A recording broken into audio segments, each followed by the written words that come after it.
Hello, class, and welcome back to the second portion in our lecture on report writing and the different components of an executive summary, as well as some best practice in report writing. Now, within the social and community service sector, an executive summary is a concise and brief summary of a longer report or a proposal or any other document that will be of interest to an executive. And it is typically the first section of the document and is designed to give the busy executives or board members or stakeholders or decision makers a quick overview of the key information in the document. The purpose of an executive summary is to provide an overview of the key information, as well as the conclusions and the recommendations of the document in a concise and easy-to-read format. It should provide a high-level summary of the entire document, highlighting the important points and giving the reader a clear understanding of the document's main purpose and key findings. Now, let's discuss the key components that should be included in the executive summary. First off, there should be a background. And the background to the executive summary is about providing a brief overview of the issue or problem that the document addresses. This section should give the reader context and help them understand why the document is important. Next, there should be the objectives section. And this section should clearly state the objectives of the document and of the report as a whole. And it should outline the purpose of the document and what the author hopes to achieve. Next come the key findings. And this section should provide the executive with a brief summary of the key findings and the conclusions of the document. It should highlight the most important points and give the reader an understanding of the document's main findings. There should also be a clear and concise recommendation section. Within the recommendation section, it should outline the key recommendations or actions that the author is proposing, and it should clearly state what needs to be done to address the issue or problem that the document is addressing. And of course, there should be a conclusion section, and the conclusion section should then summarize the key points of the executive summary and provide a clear call to action for the reader. It should reiterate the main purpose of the document and encourage the reader to take action. So, in essence, an executive summary is an essential component to any report or proposal or document that is presented to an organization's executive or board or high-level stakeholders.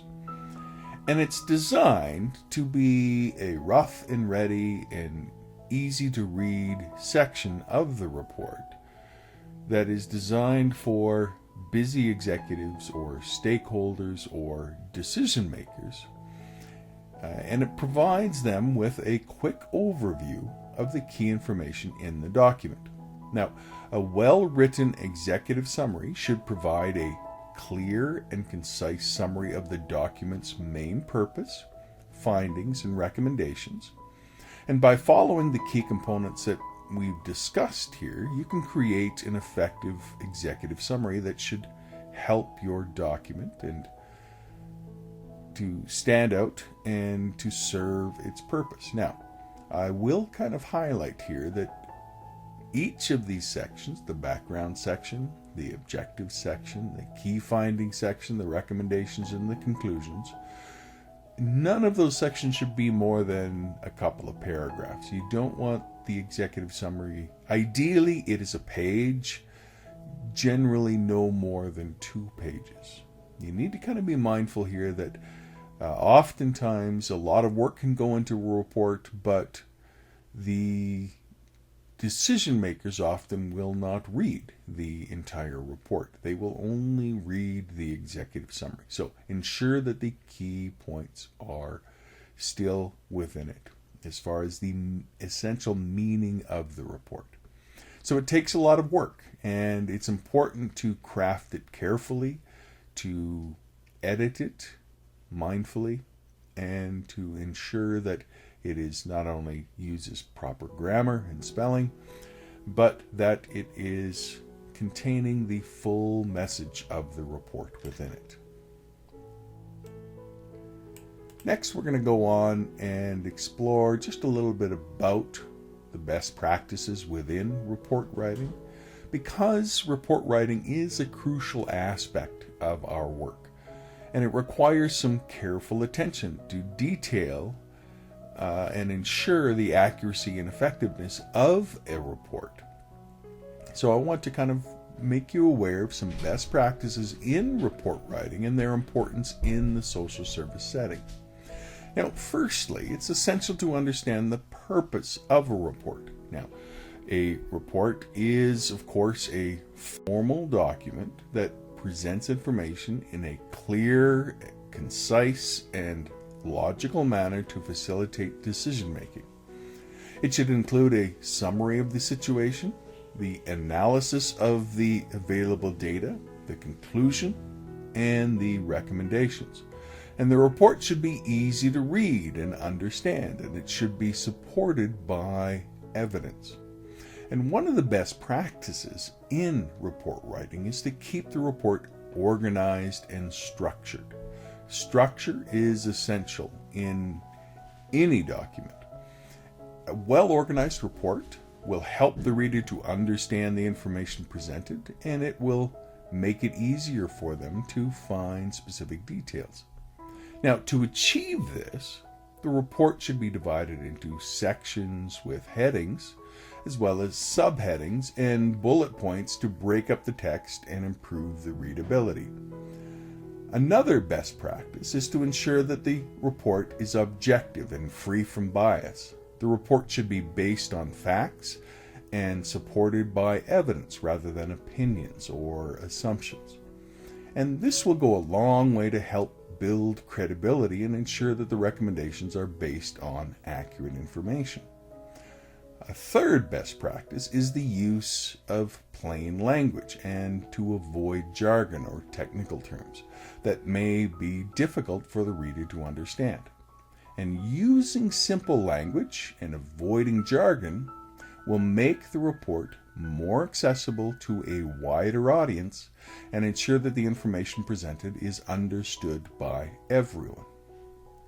It's also essential to include all relevant information in the report, including data and observations and other relevant details.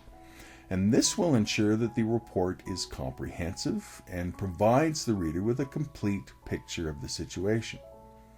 Additionally, the report should include a clear and concise summary of the findings and recommendations. When it comes to formatting, the report should be visually appealing and easy to read. And this can be achieved through the use of headings, subheadings, bullet points, and tables. And the use of graphs and charts can also help to present complex data in a more accessible format. And finally, it's important to proofread and edit the report before you submit it. This will ensure that the report is free from errors and that it presents the information in a clear and concise manner. An easy thing to do if you're using a Word document is to simply hit review and get the word processor to read it back to you. And this is an easy way for you to catch any oddly worded sentences or misspelled words, things like that. Now, in summary, the best practices in report writing include keeping the report organized and structured, ensuring objectivity and avoiding bias, using plain language, including all relevant information, presenting the report in a visually appealing format, and proofreading and editing before you submit it.